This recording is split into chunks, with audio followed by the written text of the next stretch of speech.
Vítejte v Tachově, v královském městě, kde je v klidné ulici s dobrými sousedy na prodej řadový dům.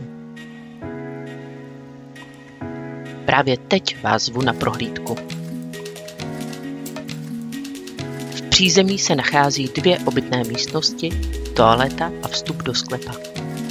Útulný obývací pokoj je propojený s prostornou kuchyní, ze které vidíte přímo na zahradu.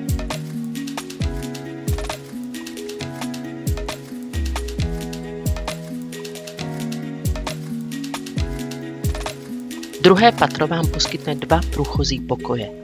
Poslouží vám jako dětské nebo jako ložnice a pracovna.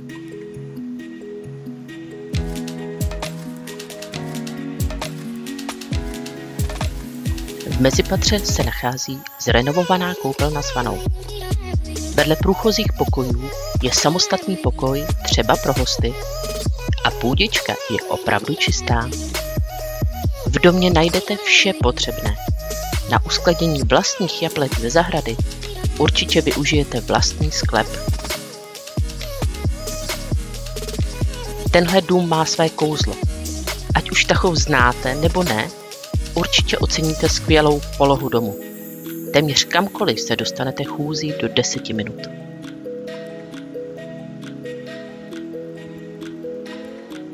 Jako bonus dodávám, že minulý rok silnice před domem prošla totální rekonstrukcí a vy si jen užijete pohodlného parkování přímo u domu anebo garáži na vlastním pozemku. Pokud tedy hledáte místo pro klidné rodinné bydlení téměř v centru města, nepropásněte tuhle příležitost a přijďte se mnou na prohlídku.